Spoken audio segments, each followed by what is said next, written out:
Hello everyone, and welcome to this month's Ask the Expert. My name is Johnel Imperio-Lagabon, and I am the Engagement Manager here at Burdock Group. Before we get into our Q&A, I wanted to give a brief background on our firm. Burdock Group is an ingredient safety and regulatory firm that has over 30 years of experience helping food innovators get their products to market. Some of our many services include label reviews, claims assessments, safety assessments, and of course, GRAS. And throughout our 30-year history, we have helped many clients, Fortune 500 companies, venture-backed innovators get their products to market. So, just a reminder about today's event. This is a live Q&A where we will be accepting questions from you guys and hopefully answering them and providing a lot of good experience and context regarding some of those questions. And it is our hope that you can get your questions answered today. However, if we cannot get them answered today, we will do our best to follow up with you and try to come up with a good answer for your concerns. So, with that, and before we get started with the introduction, I'd also like to remind you that we could also always be reached at info@burdockgroup.com. Today I have the unique privilege of introducing today's speaker. A diplomat of the American Board of Toxicology, a fellow of the American College of Nutrition, a fellow of the Academy of Toxicological Sciences, member of several professional societies, including but not limited to the American Chemical Society, the Society for Regulatory Toxicology and Pharmacology, the Society of Toxicology, the American College of Toxicology, and the Institute of Food Technologists professional member status, and owner of our favorite corgi, Chloe, and a good friend and boss of mine for the past 5 years. Please join me in welcoming our president, Dr. George Burdock. Thank you, John L. I appreciate it. It's always good to chat with you. Today we're going to talk about naturals. What I'd like to do is set the stage with a short slide presentation. So if the operator would set up those slides now. All right, the concept of natural with the FDA is they've really only defined natural in the context of flavoring agents. This is the regulation. It's in 101.22A3. And we'll break this down in just a minute, but I want to draw your attention to the last line, where it says natural flavors include the natural essence or extractives obtained from plants listed in 182.10, 0.20, 0.40, 50, and 184 of this chapter, and substances listed in 172.510. Next slide, please. All right, so I've broken down the regulation here, really 3 or 4 parts.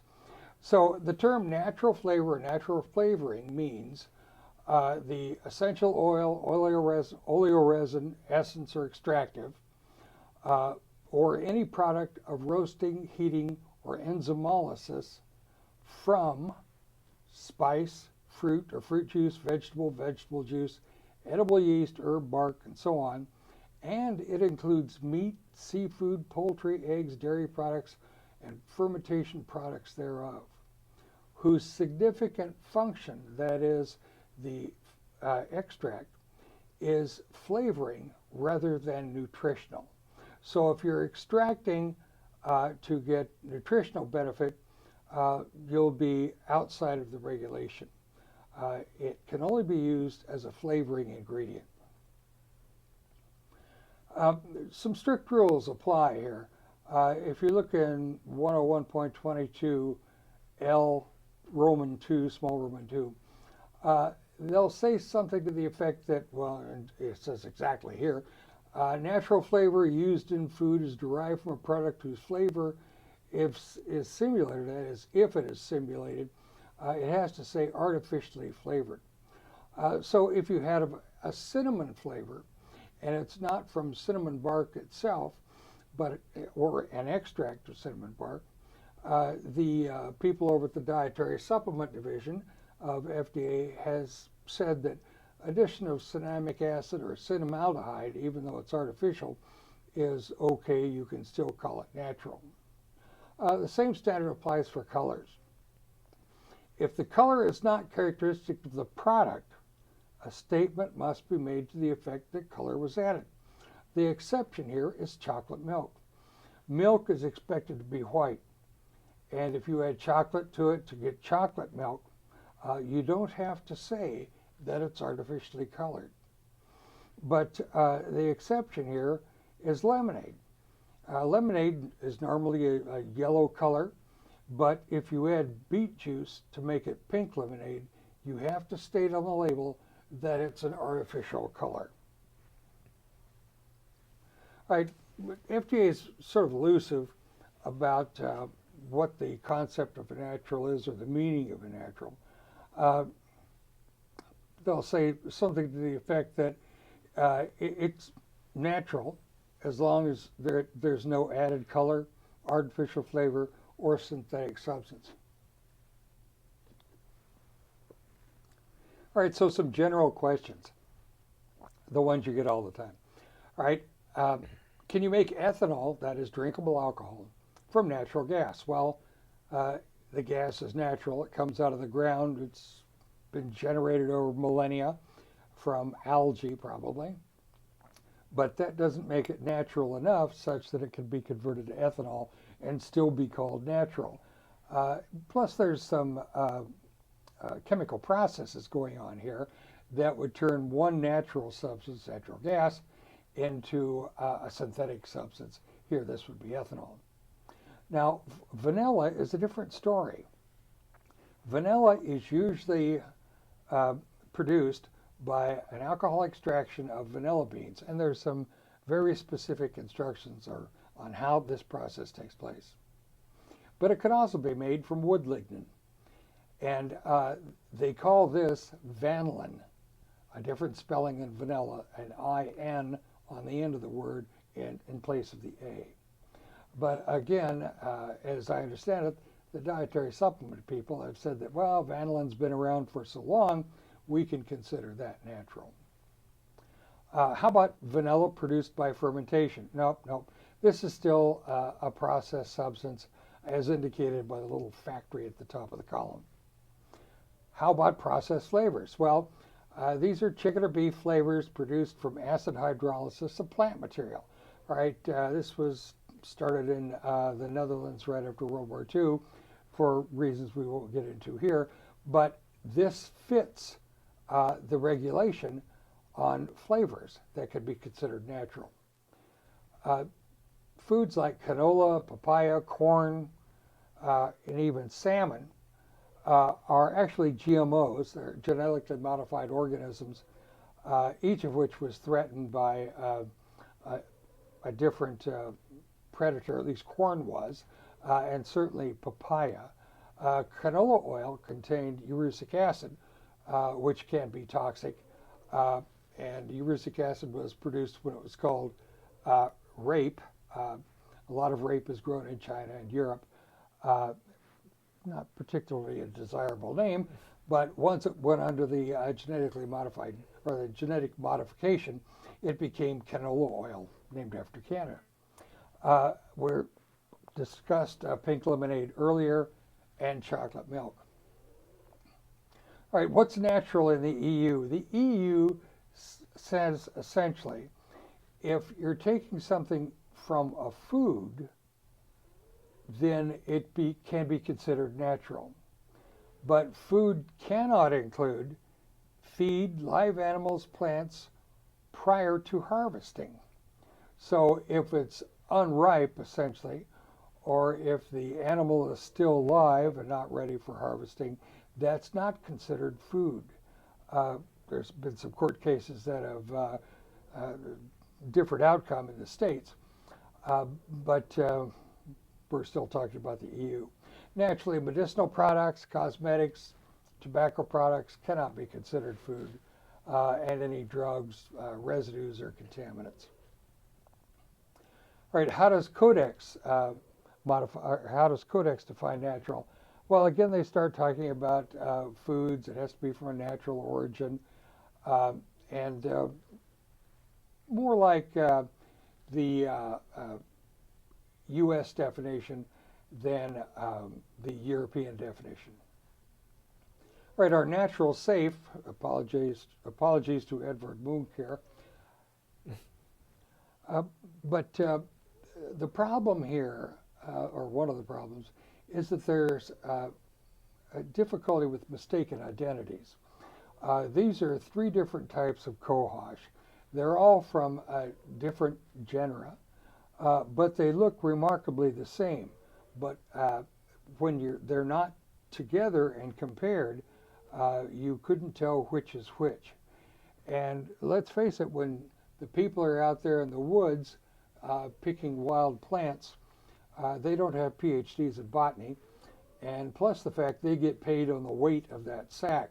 So the weight would indicate that there might be a few stray plants in there. Case in point here is there was a study several years ago in Belgium, I believe it was, where they were testing diet pills, that is appetite suppressant pills, in young women. And there was an extract of Stephania tetrandra, if I've got that right, and I'm not sure what the results were, but there weren't any problems. Then they got another shipment of plant material from a foreign country, and they extracted it, and it turned out to be aristotelic acid, and this led to some fatalities, cancers, and this is particularly a kidney toxin. And it was found out that it was not Stephania after all, but a very toxic plant that's grown over Asia, or all over Asia. So our natural safe, bottom line is, you can make a natural unsafe by, for example, over-consuming licorice. The active ingredient in licorice is glyceric acid, and this the molecule can imitate a corticosteroid, and it can throw off electrolyte balance. There's water retention, and there's changes, very obvious changes in EKG. There's several documented cases of overindulgence in glyceric acid. You can overindulge in brassica. This would be cabbage, broccoli, a lot of these bitter vegetables. These contain goitrogens. These goitrogens can block metabolism in the kidney. It actually blocks uptake of iodine. And so all of a sudden you've got an iodine deficiency. There's glycoalkaloids in potatoes and tomatoes. These glycoalkaloids are essentially homemade pesticides by the potato and tomato. And occasionally, well, there is a case of a new potato being bred that produced an overage of glycoalkaloids, which act sort of like acetylcholinesterase inhibitors. There's also phytotoxins that occur in celery as well as pressed oils of citrus fruit, that these make you sensitive to light. So any overindulgence of things in the first column can, which would be your responsibility, can be toxic. Now in the second column, there's listed first tomatine in tomatoes. Tomatine is a toxin that's naturally present in tomatoes, but in extremely small amounts. And the time you start concentrating the materials in these tomatoes, you may be concentrating tomatine and raise it to levels high enough such that there's going to be a toxic effect. An interesting thing with zucchini, cucumbers, and squash and other members of this family is the gene that can trigger, or cassette, that can trigger curcubitacin production. And this is really kind of a, I don't want to say a one-shot deal, but a very rare event where maybe only one cucumber has curcubitacin in it. And curcubitacin is important, not necessarily because it's particularly toxic, but it's one of the most bitter substances on the face of the earth. Curcubiticin is often used in cleaning fluids to prevent children from drinking them. That is, it's so bitter, they don't swallow enough for the substance to be harmful. Now, are naturals safe? Well, I talked about these different chapters in the Code of Federal Regulations, 172, 510, 180.10, 20, 40, 50. All right, these were last vetted in the 1970s. So we're talking about 50 years ago. Now, on one hand, there could be some genetic drift or some changes in the original substance or original plant, and maybe the extraction procedures are a little bit different, and it's going to pick up a toxin, or maybe the plant has changed. There's something like 400 different species of certain spices that some of them actually have carcinogenic substances in them.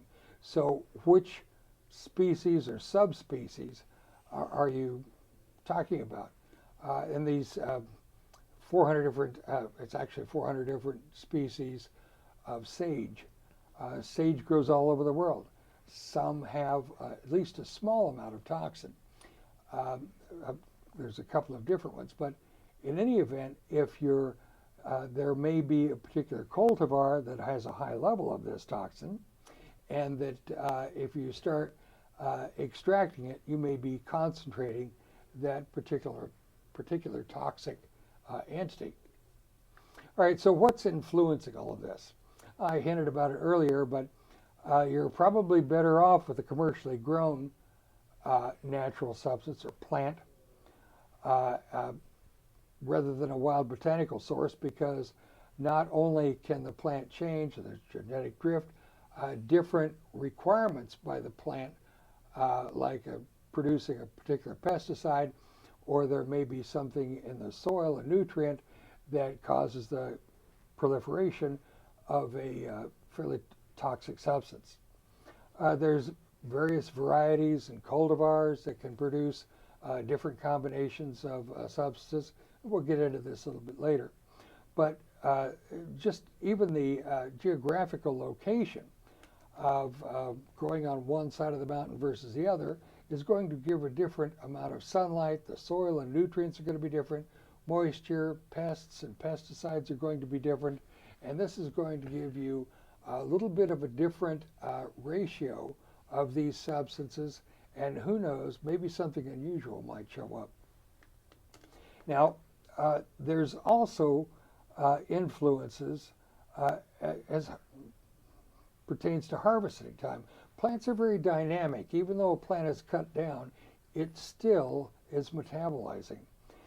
So is the plant immediately extracted as soon as it's harvested, or does it lay out in the field subject to heat, humidity, and insects, where it has to produce maybe pesticides to keep these insects away, or maybe other substances that will preserve water within the plant. There's also sometimes there's also a factor involving which part of the plant should be used. In the CFR references, only a few of the references say that you must use the leaf or the stem or the root, but some commercial producers are going to use the entire plant. The degree of plant maturity is important. As the plants mature, it will produce different chemicals. And the method of isolation and the inherent variability of the processes will also cause a problem, or potentially. Other problems include economic adulteration. There could be, for prunus species, which include a lot of stone fruits, benzaldehyde could be added. Corn mint oil can be adulterated with peppermint oil, wintergreen with methyl salicylate, and of course salicylic acid is an allergen for some people. Vanilla extract can be diluted with vanillin. honey and maple syrup versus sugar water and flowers and flavors. I mean, this is not an uncommon thing when honey is imported from foreign countries. And two, there are illegal substances such as antibiotics in honey.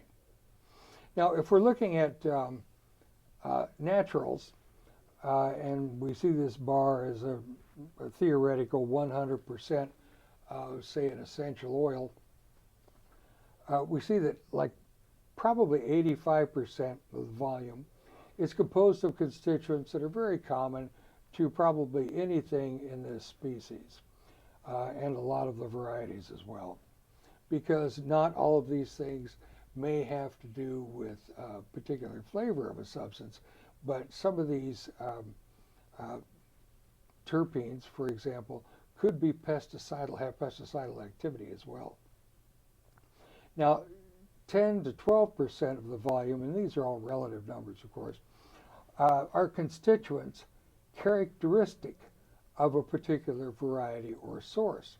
And you know, you get Spanish sage from one part of the world, and there's going to be a different number and ratio of characteristic substances than you would from Spanish sage harvested from another part of the world. And then at the very top, you've got 3 to 5% of unknown structures or unknown substances that are particular to the environmental conditions of this plant. So there's a lot of variability here, and like I said, these were all vetted for safety back in the 1970s or late 1970s. So it's probably always a good idea to just verify what these constituents are. And for these unknown rascals, what are they? Well, they could be toxins. So are naturals safe? Edward Book here has decided, well, pretty much so. Pretty much. Okay. It sounds like a maybe, though. It depends. It depends. It's our You favorite really consulting answer. Yes. It depends. Specifications are difficult to set and maintain, but it's your responsibility as a manufacturer and user of these substances to do the right analysis. Thank you very much, Dr. Burdock, for that very comprehensive overview of this subject matter. I want to make a brief announcement and apologies for any of you who heard that snoring. It was not me. It was the dog that's over there. So Ben and I tried really hard not to laugh about that, but I don't think that interrupted you very much. The dogs have heard the speech several times. I think before. so. I think so. But hopefully you all out there found that very interesting, because I know I did. And once again, I want to remind you all that we are taking questions now. We have received quite a few from many of the attendees today. So with that, continue to send your questions in. And we will start with question number 1. All right. I know you covered this subject earlier, but please expand on U.S. FDA methods permitted for natural flavors. This does not appear to be a finite list. Do you have any examples? Well, there's, like I said, the list was generated back in the 1970s. And it was culled from a list FEMA submitted at about that time. But FEMA has added many flavors to their list, and they've, obviously there's been more natural substances discovered through enhanced extraction techniques, and even through finding new plants. Like when this list was generated for the CFR, nobody had ever heard of the kiwi fruit before. In fact, it was known as the Chinese gooseberry. But there are a number of plants that weren't on the market, weren't familiar, were unfamiliar with people in the United States, but they've been imported and extracted as a convenience usually to the manufacturer. So there are new things all the time. Do you think that this will ever be updated? Doesn't seem Possibly. like it's been updated in a long time. FDA's got other fish to fry. They have other priorities. They may seek to expand the list, but not in the immediate future. Hypothetically, how does one try to submit something to be on the list? Is that something that You could do a citizen's petition. So that seems like the general be-all, end-all if there's something miscellaneous. Right. Okay. All right. Well, not to travel too far down the rabbit hole, but I was very curious. Would you say that your views are comparable in food for humans and animals, such as your perspective on naturals? Does it apply to both humans and animals? Not necessarily. A lot of people think that any food a human eats, an animal can eat, and that's not true at all. Dogs, for instance, can't eat grapes because of the sorbitol present. And I understand that horses can't be given onions or garlic because they can't digest the thiols too well. So human food does not automatically equal animal food. And the CVM, the Center for Veterinary Medicine, rightly so, says that if you're going to bring out a new ingredient, you must test it in the target species. Just because you've done a rat study doesn't mean it's going to be okay for dogs or cats. So you really should test in the target species. But then, especially when it comes to pets, do you really want to go all the way and have a terminal study and do histology, take organs, that is, terminate the animal at the end of the study? These are the tough decisions you've got to make. Right now, CVM, praiseworthy move they made is that they don't require terminal studies for pets. Although for farm animals, production animals, yes. Okay. Thank you for that. So, how do you address safety when the end molecule is identical, but manufacturing is different than what is already approved? This It's a good question. How do you? I've heard this one yes, a lot, actually. How do you know it's identical? There could be contaminants. FDA regards a manufacturing process as affecting safety, such that if you come out with a different manufacturing process, what contaminants does this produce? What are any of these contaminants possibly toxic? And you can produce, if you're going to synthesize something, you can usually generate a racemic mixture, that is 50-50, one isomer versus another. But there are differences in the toxicity of certain isomers, like anethol. Transanethol is used quite often in foods, and it has a rather low toxicity. But the cis isomer, which plants don't produce much of, is more toxic than transanethol. So there are these isomeric differences that you're going to have to pay attention to. Have you got the same ratio of isomers? Have you got the same constituents, side reactants? Do you meet the same specifications? At first it might look simple, but it gets sort of complicated once you start slicing the salami with thinner slices. Now, we did discuss this earlier, but I wanted to kind of reframe it again and bring it back to natural specifically. When they say manufacturing process, it does sound like there's a lot that goes into naturals, especially as it relates to farming things, extracting, different processes. What types of, first of all, let's answer the question of what would be considered a manufacturing process for naturals, or at least what are some key components that you would see in a manufacturing process that could impact end specs? Well, that's a self-answering question. A manufacturing process for naturals. If you're manufacturing it, it's no longer natural. Now, you might say an extraction process, a refining process. I see. The trick here is, well, first of all, the Federal Food, Drug, Cosmetic Act specifically states that you can't set a standard of identity or a standard for a spice, Mm. because they're all natural. You can't say, well, there's going to have to be so much of this and so much of that, because of what I talked about earlier, the different nutrients, environmental conditions, different varieties are going to produce different ratios of substances. Yes. Yeah. So if you go through this refining process, well, not refining, but extraction process, and you're going to clean it up, you may wind up with something that you're not expecting. Mm-hmm. So would that have to be tested? I'd want to make sure that I was producing a safe product.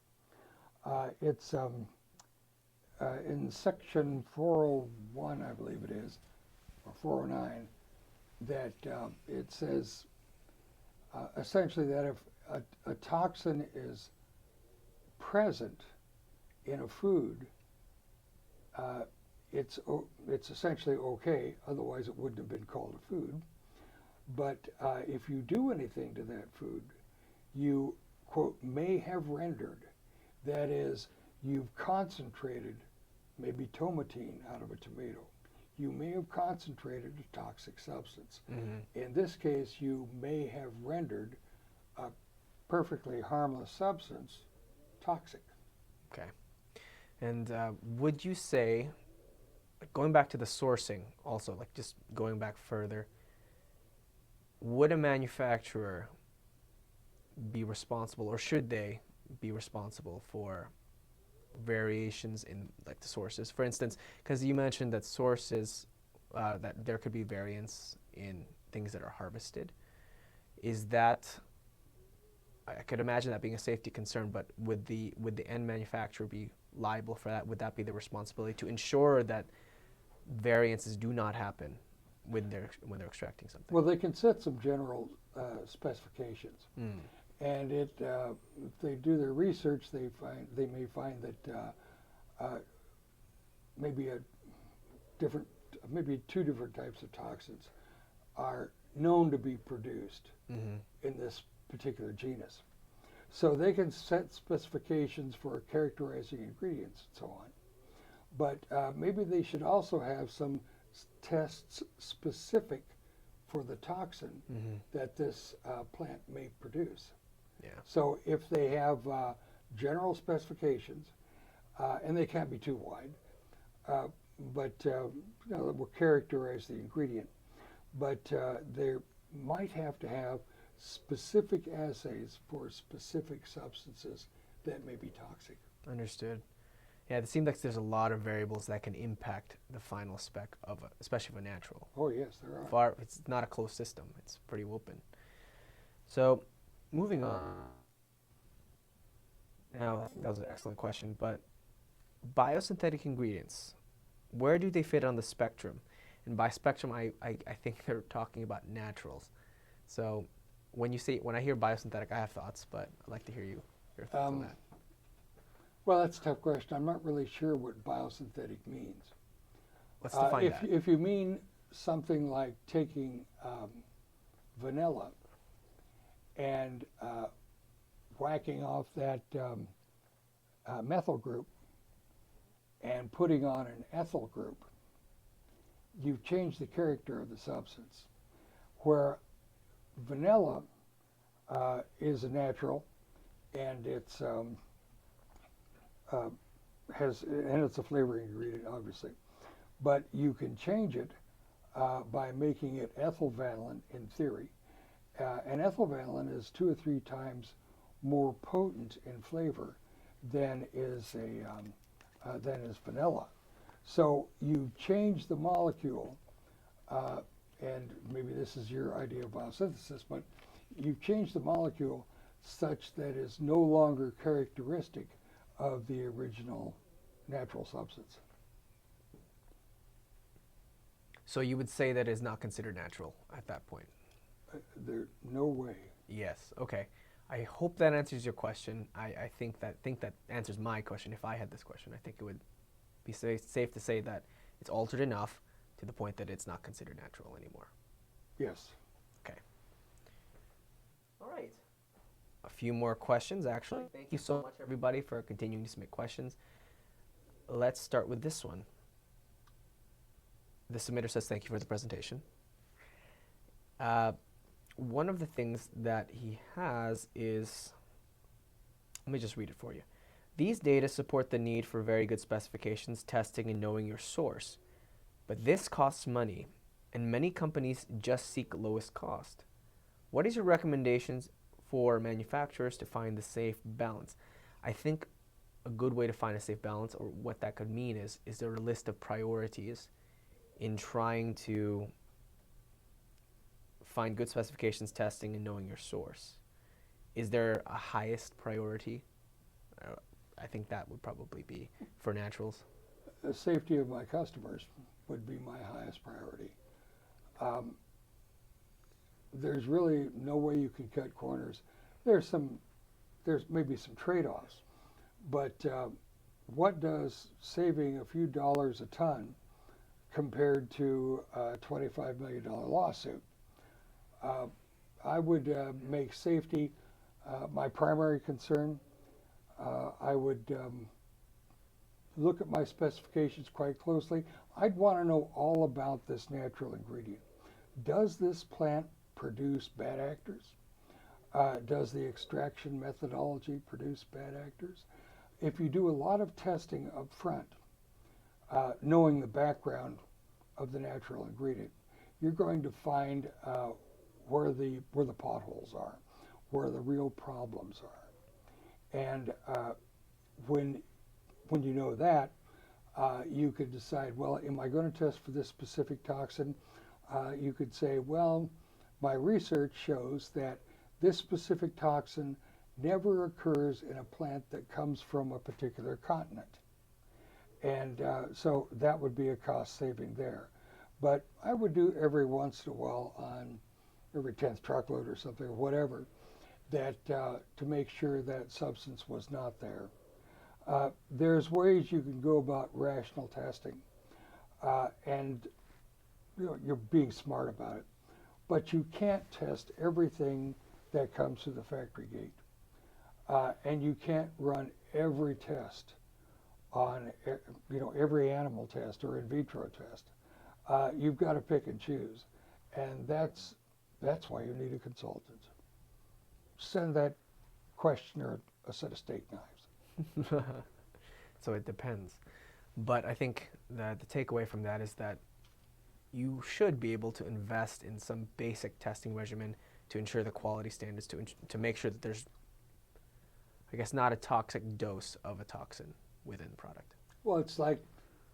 I think that's bare minimum. It's like checking airplane parts. Yeah. What are the most critical problems? The presence of a toxin Right. and the concentration. Right. If you're checking jet engines, are the compressor blades up front, do they have a history of failure? Yeah. Does the shaft or the bearings have a problem? No, they get used all the time. It's these compressor blades that might be the problem. It's the fan push at the end of a jet engine that may be a problem. So you prioritize these problems. Which are the most important? Which occurs most often? And which has the greatest potential for disastrous consequences? Once that is done, then you can make some rational decisions that you can always defend in court or to the FDA. So starting with a solid spec that gives you all information on what your product is and what's in it can help initiate or help you ensure quality standards, and as well as having testing eventually after that. Yeah, if you go to, what is it, theplantlist.org, you can find that there's a dozen different names or more of a very common plant.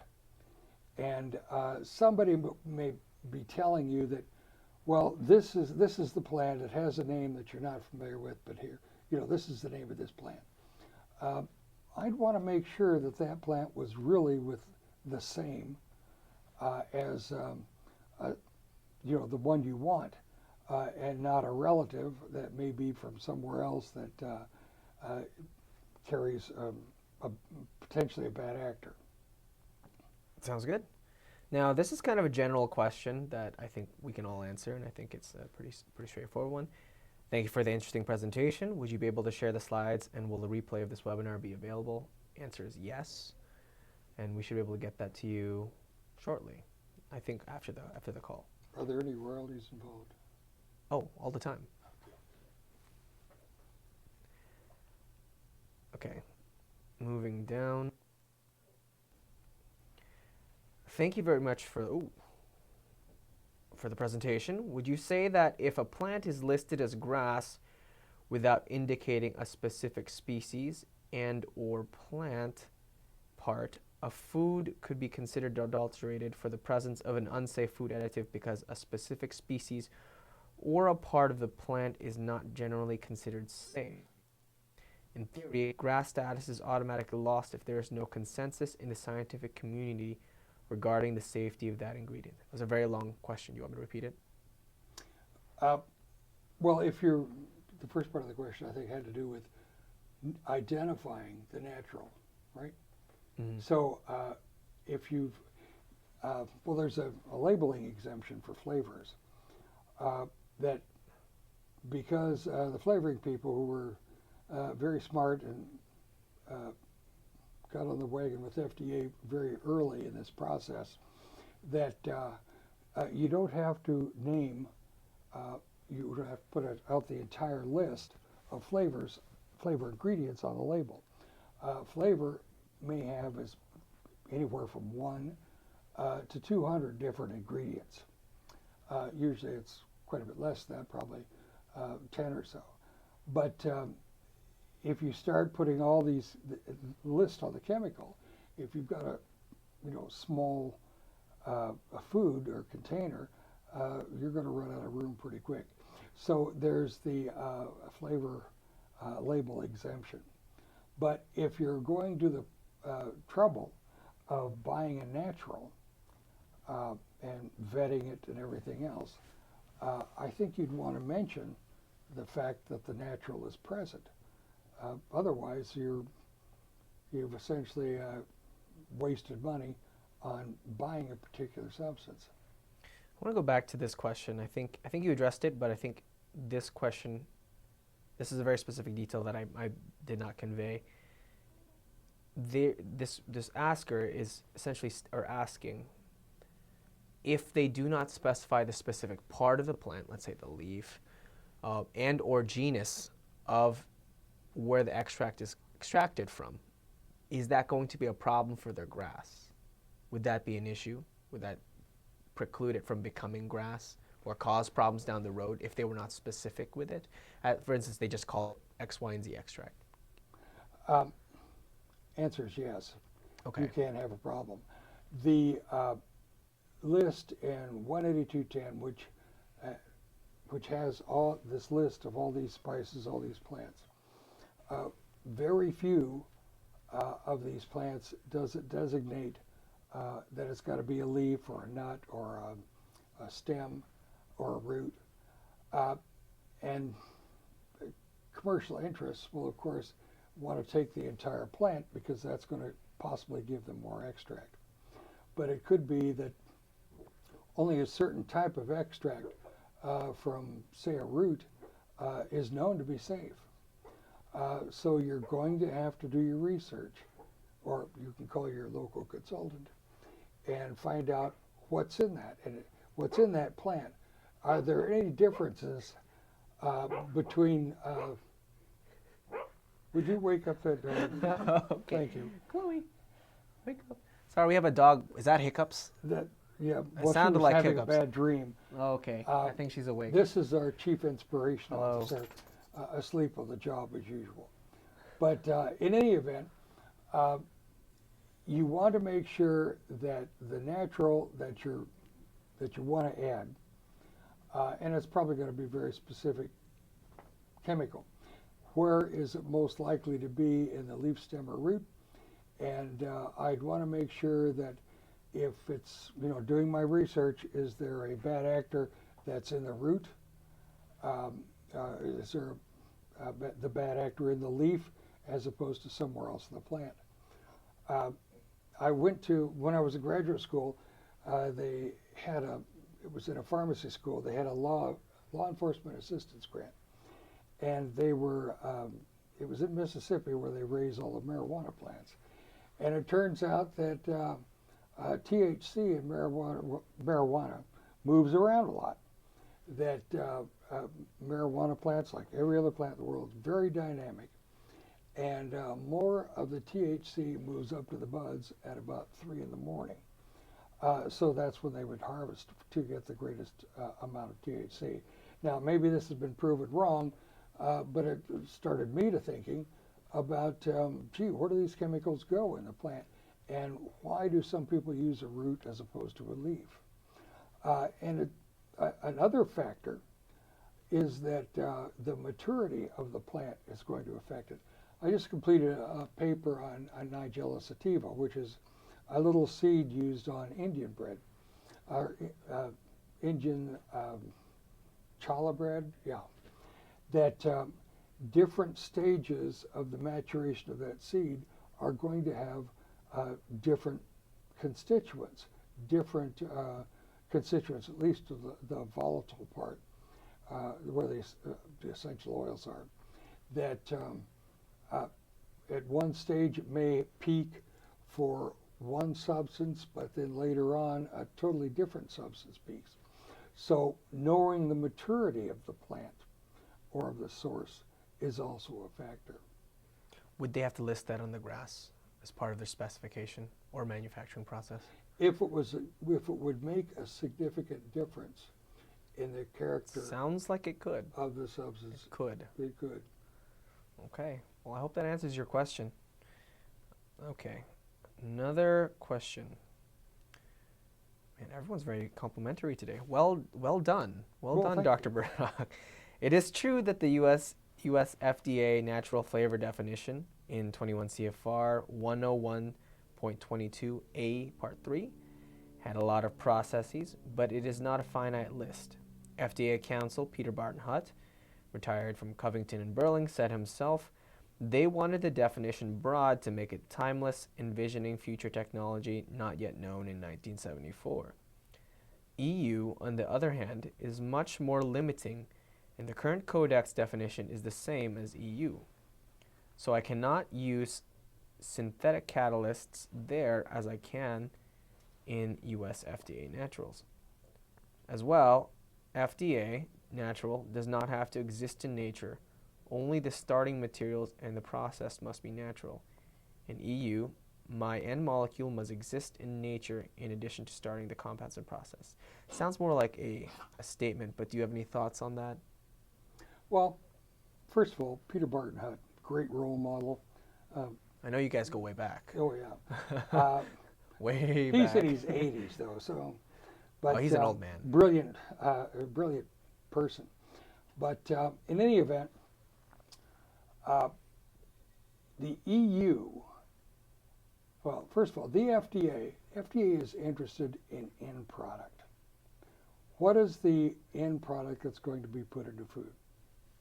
The EU, on the other hand, is not only interested in the end product, they may dictate the process by which you get to that end product.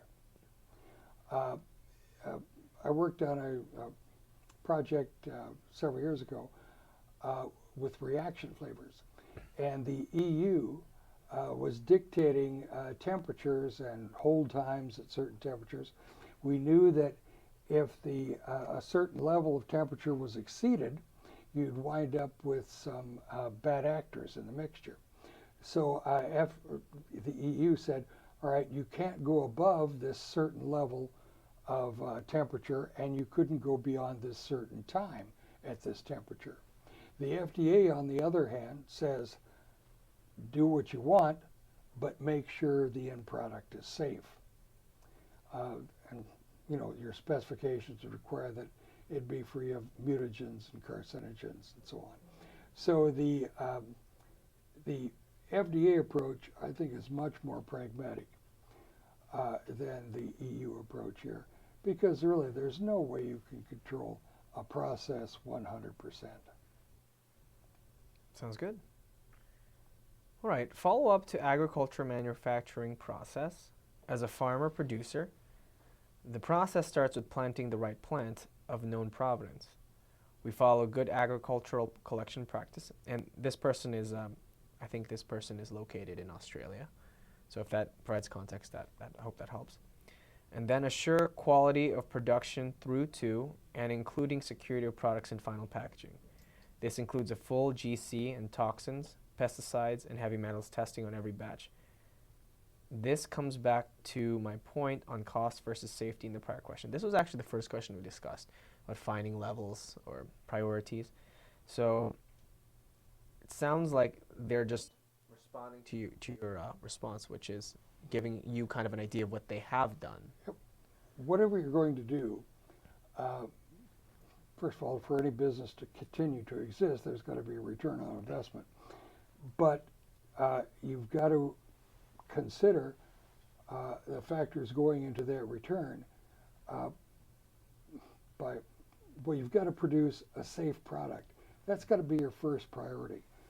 How that's going to affect the resulting profit level, it depends on how much risk you want to encumber. If there's a potential problem, then you're going to have profit going out the window when you get sued. It's like, well, when you harvest potatoes have to be, it's a mechanical device digs up these potatoes. In the process, they're going to get injured somewhat. So it's necessary to get those potatoes out of the field, get them washed off, put them in a dark place, keep them cool. Otherwise, these glycoalkaloids are going to be formed. It's there's certain HACCP and FSMA procedures that require you to take due diligence and make sure your product is not harmful. Okay. If you have more questions specifically about that, you know where to find us. It sounds like this could be a very interesting conversation for both of us. Now, I have another question, actually two more, and we are actually running out of time, so if you have any last-minute questions, please let us know. But as always, you can reach out to us at info@burdockgroup.com. If one were to produce a compound, for example, vanilla extract in a soybean plant, for example, and one were able to extract it and demonstrate bioequivalence and safety of this newly produced vanilla extract to natural vanilla extract, could it be claimed as natural? Claimed as natural? No.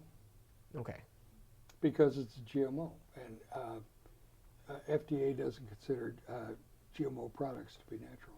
Would there be issues with the claim natural being misrepresentative? Would that be an FTC issue as well? Yeah, that's untruthful and misleading. Okay. So natural, I don't want to go too deep into this rabbit hole, but natural, I believe, would also be considered a claim. And if it's misrepresented, that falls into FTC jurisdiction as well. Calling something natural is a claim, Correct. And you're going to have to defend it. Okay. But in this case, because it was produced in a soybean plant, or soybean in a soybean plant, extracting it that way. FDA has some verbiage on this, to the extent that they say that if the plant that's used should come up or produce what is expected from that plant historically.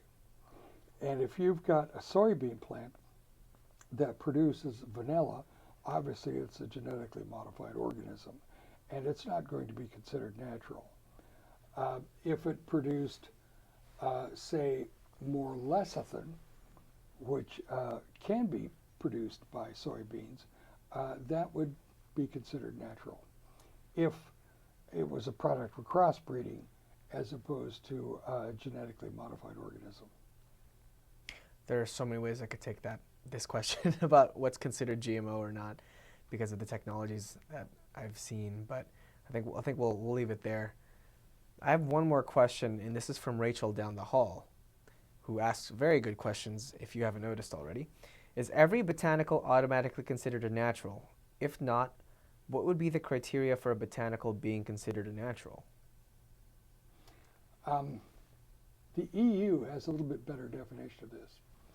in that they say any natural must be something that's used as a food.